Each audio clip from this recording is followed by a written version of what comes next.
लगभग आजभन्दा 1 दशक अगाडि शेयर बजारको दोस्रो मार्केटमा म प्रवेश गरेको थिएँ। मेरो सबैभन्दा पहिले दोस्रो बजारमा मैले खरिद गरेको कम्पनी अरुण भेली हाइड्रो पावर थियो, जसको बजार मूल्य लगभग 560 आसपासमा भएको हुनुपर्छ। त्यसपछि मैले करिब 2-3 वर्षको पिरियडमा म बिल्कुल इन्भेस्टरको रूपमा मात्रै म शेयर बजारमा लागेको थिएँ। मैले किनेका कुनै पनि कम्पनीहरू मैले बिक्री गरिनँ। लगभग 2 वर्षको पिरियडमा मैले सबैभन्दा पहिले किनेको अरुण भेली हाइड्रो पावर कम्पनी त्यति बेलाको समयमा जल्दो बल्दो हटकेक थियो। त्यसको लगभग 2-2.5 वर्ष पछाडि सो कम्पनीको मूल्य झरेर लगभग 240 रुपियाँसम्म मूल्य तल झरेको थियो।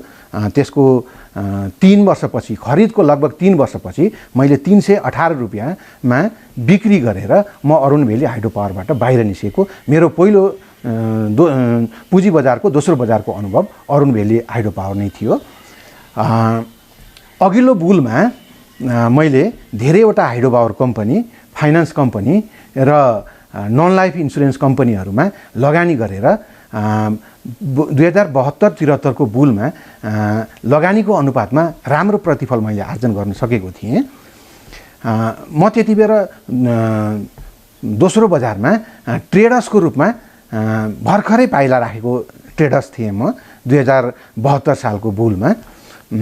2072 सालको बुलको लगभग अन्तिमतिर नन लाइफ इन्सुरेन्सबाट मैले धेरै राम्रो नाफा कमाउन सकेको थिएँ। तर बुलको अन्तिम अवस्थामा पुगेपछि मेरो मनमा यस्तो उब्जिएको थियो कि यो नन लाइफ कम्पनीहरू भनेको सधैँ बढेको बढै जान्छन्, यी फाइनान्स कम्पनीहरू सधैँ बढेको बढै जान्छन्, ब्याङ्कहरू कहिले बढ्दैनन्, यसबाट म अझै 2 गुणासम्म नाफा कमाउन सक्छु भनेर मैले 2072-73 को बुल बियरको उत्तरार्धमा मैले फाइनान्स कम्पनी र नन लाइफ कम्पनी, जीवन बिमा कम्पनीहरू म होल्ड गरेर बसिरहेँ। तर मभन्दा बढी अनुभव भएका साथीहरूले बिस्तारै त्यस्ता कम्पनीहरू बिक्री गरेर उनीहरू विकास ब्याङ्क र ब्याङ्कतिर सरे।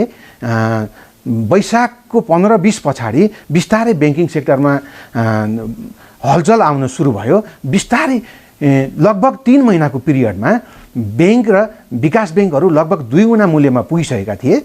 तर मैले चाहिँ नन लाइफ इन्सुरेन्स र हाइड्रो पावरहरू होल्ड गरेर बसेर त्यो समयको बुलको अधिकतम नाफा कमाउनबाट म चुकेको थिएँ। त्यही सेरोफेरोको मेरो एउटा अनुभव छ। Ridi hydro power company IPO listing भएर बजारमा हटकेक बनेर कारोबार भइरहेको थियो। मेरो एउटा साथीले रिडी हाइड्रो पावर कम्पनी यो त सुनको अन्डा दिने कम्पनी हो, यसमा मालामाल कमाउन सकिन्छ, जति पाइन्छ किनेर राख भनेर मलाई सल्लाह दिएको थियो। मलाई किन्न त त्यति बेला आँट आएन।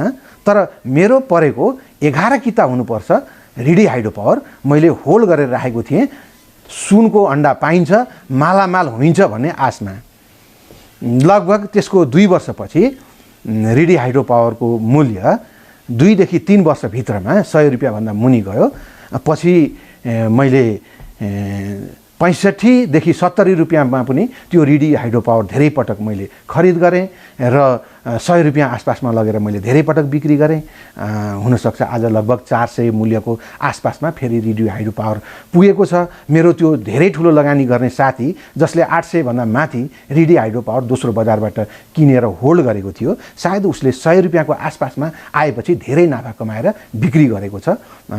मैले यो अनुभव तपाईहरुमा शेयर गर्नुको मतलब आइपिओ परेका कुनै कम्पनीहरू जुन कमजोर वित्तीय अवस्थाका छन् तिनीहरू यो आइपिओ त हो नि म राखिराख्छु भनेर सधैँ फाइदा हुने होइन। 100 को आइपिओ ले 900 रुपियाँ पनि तपाईलाई कमाएर दिन सक्छ, 2800 पनि कमाएर दिन सक्छ, 5000 पनि कमाएर दिन सक्छ र एक दिन कुनै दिन त्यो 100 रुपियाँ भन्दा मुनि पनि गएर त्यसको मूल्य बसिदिन सक्छ। त्यही भएर बुल बजारमा आइपिओ मा परेका शेयरहरू पनि बिक्री गर्न तपाईहरुले भुल्नु हुँदैन। अर्को कुरा, बजारको उत्तरार्धमा पुगिसकेपछि ठुला पुँजीकृत भएका कम्पनीहरू, धेरै क्यापिटल भएका कम्पनीहरू जसलाई खेलाडीहरूले हत्तपत्त छुन चाहँदैनन्। आज हाम्रो बजारको स्थिति हेर्दाखेरि पनि बजार पुँजीकरण अत्याधिक भएका ब्याङ्क, विकास ब्याङ्क र ठुला जीवन बिमा कम्पनीहरूभन्दा साना बिमा कम्पनीहरू, उत्पादनमूलक कम्पनीहरू, हाइड्रो पावर कम्पनीहरू, फाइनान्सहरू, त्यसमा पनि असाध्यै कमजोर वित्तीय अवस्थाका कम्पनीहरूलाई कर्नरिङ गरेर टुप्पो टुप्पोमा अहिले पुर्याएको अवस्था देखिन्छ। मलाई यो मेरो अनुभवले अहिले के देखाउँछ भने 2072 सालको चैत वैशाखमा यस्तै किसिमका कमजोर कम्पनीहरू दिनीपछि सर्किट हानेर बढेका बढे हुन्थे। मलाई अहिले ठ्याक्कै त्यस्तै भान आइपुगेको छ। त्यति बेर बिमा कम्पनीहरू लगभग 2000 मूल्यका हुन्थे, हाइड्रो पावर कम्पनीहरूको पनि मूल्य एकदम तेजी थियो। तर त्यति बेर फाइनान्स कम्पनी चाहिँ साह्रै धेरै बढ्न सकेका थिएनन्। पछि ब्याङ्कहरू सँगसँगै फाइनान्स कम्पनीहरू बढेका थिए। त्यो अन्तिममा गएर अघिल्लो बुलको पनि अन्तिमतिर गएर मात्रै सबै वाणिज्य ब्याङ्कहरू बढेका थिए। लगभग मलाई अहिले त्यही भान हुन सुरु भएको छ। सायद पुँजी बजार अहिले जुन अवस्थामा गइरहेको छ यो सायद कोभिडको कारणले चाहिँ पुँजी बजारमा एउटा ऊर्जा थपिएको छ। अब हामीले लगानी गर्दाखेरि कोभिडले अब कति बढीसम्म नेपालको पुँजी बजारलाई असर पार्न सक्छ त्यो हिसाबले लगानी योजना अब हामीले बनाउनु पर्छ जस्तो मलाई लाग्छ। अहिले हामीले विशेष गरेर लगानी गर्दाखेरि कस्ता कम्पनीहरू चाहिँ लगानी गर्ने भनेर हेर्दाखेरि विशेष गरेर पी रेसियो एकदमै कम भएका र प्रतिफल बढी दिन सक्ने कम्पनीहरू छानेर लगानी गर्नुहोला। बजारमा जोखिम बढेको छ। जुन दिन कोभिडको असर कम भएर लगानीका वातावरणहरू पुँजी बजार बाहेक अन्यत्र पनि सुरुवात हुन सक्छ। आज भएको यो 15-20 अरबको 15 अरबको कारोबार त्यति बेला घटेर तल आउँछ र बजारमा इन्जेक्स भएको पैसा बिस्तारै बाहिर निस्किन सुरुवात हुन्छ। त्यही भएर जोखिमयुक्त कम्पनीहरूमा लगानी गर्दाखेरि धेरै होसियार भएर लगानी गर्नुहोला र जोखिमयुक्त लगानी गरेको कम्पनी खातामा आएपछि तुरुन्तै बेच्न तपाईहरूले नबिर्सिनुहोला। नयाँ लगानीकर्ताहरूले एकदम होस पुर्याएर गर्नुहोला। तपाईँहरू अलिकति गलत रणनीतिबाट तपाईँहरू खरिद बिक्री गर्नुहुन्छ। तपाईँहरू जब बजार बढ्छ तपाईँहरू सेयर किन्न थाल्नुहुन्छ। बजार जब हरेक टुप्पोमा पुग्न लाग्छ तपाईँहरू आत्तिएर महँगोमा सेयर किन्नुहुन्छ। जब बजार केही घटेर तल्लो बिन्दुमा जान्छ 50-100 अङ्क करेक्सन हुन्छ त्यति बेर किन्नुपर्ने बेलामा तपाईँहरू आत्तिएर अब त बजार सिद्धिने भयो भनेर तपाईँहरू बिक्री गरेर भाग्न खोज्नुहुन्छ। यो तपाईँहरू बिल्कुल गलत गरिराख्नु भएको छ। हरेक पटक बजार बढेर अघिल्लो टपभन्दा फेरि अर्को टपको हाईमा जब पुग्छ सम्झनुहोस् केही नाफा बुक गरौँ भनेर केही बेच्नै गर्नुहोस्। त्यसपछि केही नाफा भएको नाफा सेयर बजारबाट अलिकति निकालेर बाहिर राख्ने गर्नुहोस्। फेरि बजार 150-150 अङ्क फेरि करेक्सन कुर्नुहोस्। फेरि बजार घट्यो भने घटेको बेला फेरि बजार पस्ने मौका सम्झिनुहोस्। फेरि पनि बजार पस्नुहोस्। अलिकति नयाँ स्ट्रेटेजी हिसाबले तपाईँहरू जानुभयो भने यो बजारमा पैसा गुमाउनबाट बच्न सकिन्छ। एकदम ध्यान दिएर सुन्नुहोला। पुँजी बजारमा आखिर अन्तिममा कमाउने भनेको टाठाबाठा र अनुभवी 10% लगानीकर्ताले मात्रै हो। 90% लगानीकर्ताहरूले गुमाउँछन्। 90% नयाँ लगानीकर्ताहरूले गुमाउँछन्। आज बुलिस अवधिभर सबै लगानीकर्ताहरूले कमाएकै हुन्छन्। धेर थोर भनेको अलग कुरा हो। तर जब बियरिस बजार सुरु हुन्छ बियरिस बजारमा जो निस्किन जान्दछ उसले मात्रै पैसा कमाउँछ। जो चाहिँ कमजोर कम्पनीहरू मजबुतै कम्पनी पनि समातेर बचिराख्ने तर मजबुत कम्पनीहरू समातेर बसे पनि तिनीहरूले प्रतिफल दिन्छन्। बीचबीचमा फेरि पनि तिनीहरूमा चालमा आउँछ। फेरि पनि तपाईँ नाफा बुक गरेर निस्किन सक्नुहुन्छ। तर कमजोर कम्पनीहरू जसका पी 100 भन्दा बढी छन्, जो घाटामा डुबेका छन्, जो टाट पल्टिसकेका छन् त्यस्ता कम्पनीहरूमा आज तपाईँ सर्किट लाखौँ लाख तपाईँ एएन हालिएका खरिद आदेशहरू देख्नुहुन्छ नि, पर्चेज अर्डर देख्नुहुन्छ नि।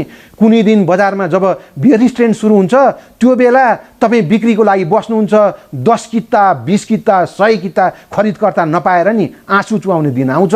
त्यही भएर कमजोर कम्पनीहरू विशेष गरेर अधिकांश 90% हाइड्रो पावरहरू एकदमै कमजोर छन्। तिनीहरूको व्यवस्था वित्तीय व्यवस्था अत्यन्तै कमजोर छ। त्यस्ता कम्पनीहरूमा प्लिज आजै तपाईँ निस्किनु होला। यस्ता कम्पनीहरू पक्रेर म त 2-3 सर्किट खाइहाल्छु, खेलाडीले खेलिरहेछन्, म जति जान्ने त को छ र, अरू पो फस्छन् त, म त प्याट बेचेर निस्किहाल्छु नि भनेर त्यस्ता घाटामा डुबेका हाइड्रो पावरहरू अत्यन्तै कमजोर घाटामा डुबेका फाइनान्स कम्पनीहरू, अत्यन्तै कमजोर विकास ब्याङ्कहरू, जसको नेटवर्थ माइनसमा छ, जो सन्तिष्ट नोक्सानीमा छन्, त्यस्ता कम्पनीहरू तपाईँहरूले लिएर बस्नुभयो भने तपाईँ डुब्ने निश्चित छ।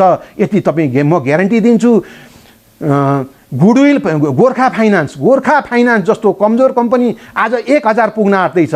यो गोर्खा फाइनान्स कम्पनी 6-7 जना सेयर बजारका ठुला खेलाडीले कर्नरिङ गरेर जम्मा पारेर राखेका छन्। 40-50 हजार किता उनीहरू नि खाइदिन्छन्, आफ्नो सर्किट लगाउँछन्, तपाईँहरूलाई भुलभुलैमा पार्छन्। हेर्नु होला 2 वर्षपछि तपाईँहरूलाई धरधरी रुवाउने छ। यो गोर्खा फाइनान्स, यो मञ्जुश्री फाइनान्स, यो के अरे नारायणी विकास ब्याङ्क, यो समृद्धि फाइनान्स, यस्ता कमजोर कम्पनीबाट आज निस्किन सक्नु भएन भने तपाईँ यसरी फस्नुहुन्छ कि तपाईँले आउने 3 वर्ष तपाईँले आमरण अनसन कहाँ छ त्यसको सहभागी हुन तपाईँ जानुपर्नेछ। यो पनि तपाईँलाई म सम्झाइदिन्छु। आमरण अनसन स्थलमा टेन्ट टाग्न को आउँछ भनेर सम्झिनुहुन्छ भने आज तपाईँलाई जसले फसाउँदैछ नि त्यो भोलि आमरण अनसन स्थलमा तपाईँलाई टेन्ट टागेर जुस खुवाउन पनि आउँछ। यति विचार गरेर मात्रै त्यस्ता कमजोर कम्पनीहरूमा पस्नु होला। कृपया तपाईँ सुरक्षित लगानी गर्नुहोस्। आज पनि नेप्से तपाईँको 3000 को आसपासमा पुगे पनि, आज नेप्से 3000 को आसपासमा पुगे पनि मजबुत कम्पनीहरू, विशेष गरेर ब्याङ्क तथा वित्तीय संस्थाहरू तपाईँको फाइनेन्सलाई छोडेर हेर्ने हो भने अहिले पनि तपाईँको 15-20-25 पीईको आसपासमा अहिले पनि ब्याङ्कहरू छन्, विकास ब्याङ्कहरू छन्। 30-35 पीईको आसपासमा माइक्रो फाइनान्सहरू छन्। यिनीहरूले तपाईँलाई बेयरिस बजारमा पनि बोनस दिन्छन्। तपाईँको लागत एभरेज हुन्छ। कृपया तपाईँहरू आफ्नो लगानी सुरक्षित ठाउँमा स्थानान्तरण गर्नुहोला। पुँजी बजारमा विकृतिहरू असाध्यै मौलाएका छन्। एउटा कुरा तपाईँहरूलाई म जाहेर गर्न चाहन्छु। हकप्रद भनेको अत्यन्तै कमजोर कम्पनीहरूले हकप्रद सेयर बाबत हामीसँग पैसा लिने हुन्। तर हामी हकप्रद पायौँ भनेर के न कम्पनीले दियो भनेर हकप्रदका पछाडि हामी दौडिरहेका छौँ। यसको फाइदा कम्पनीका मुख्य प्रवर्धकहरू र सेयर कर्नरिङ गरेर राख्ने, अरबौं रुपियाँ सेयर कर्नरिङ गरेर राख्ने लगानीकर्ताहरूले मजासँग उठाएका छन्। बुल बजारको सेरोफेरोमा कमजोर कम्पनीहरूले हकप्रदको बाढी नै ल्याउने गरेका छन्। यसको उदाहरण स्वरूप अहिले लगभग सबै नन लाइफ इन्सुरेन्स कम्पनीहरू जसको प्रतिफल नको बराबर हुन्छ, उनीहरूले धेरै कम्पनीहरूले त हामीलाई साधारण सभामा चिया बिस्कुट मात्रै खुवाएर पठाउँछन्, बाँकी कम्पनीहरूले 5-10% प्रतिफल दिन सक्छन्। त्यस्ता कम्पनीहरूको खेती भनेको हकप्रद मात्रै हो। उनीहरू भटाभट हकप्रद गर्दै थिए। यसैको सेरोफेरोमा मैले केही महिना अगाडि अजोड इन्सुरेन्सको हकप्रद घोषणाभन्दा अगाडि अजोड इन्सुरेन्स सम्बन्ध बोर्ड सदस्य र सञ्चालक समितिहरूले चाहिँ इन्साइडर ट्रेडिङ गरेर चाहिँ खरिद बिक्री गरेको सूचना उजुरी मैले धितोपत्र बोर्ड र सिआइबीमा मैले दर्ता गराएको थिएँ। धितोपत्र बोर्डले आज लामो समयसम्म पनि यसमा छानबिन अझै सिध्याएको छैन, अझै त्यसको प्रतिवेदन दिएको छैन, कारबाही गरेको छैन। अब यो मिलेमतोमा छानबिन तुआउन आँटेको हो कि यो धितोपत्र बोर्डलाई हामी सबै मिलेर यसको खबरदारी गर्नु पर्यो। अर्को कुरा, यही हकप्रदकै सिलसिलामा यो बुल बजार यदि अबको 1-1.5 वर्षसम्म पनि कायम रहने हो भने नेपालमा अहिले सूचीकृत सबै हाइड्रो पावरहरूले हकप्रदको खेती गर्नेछन्।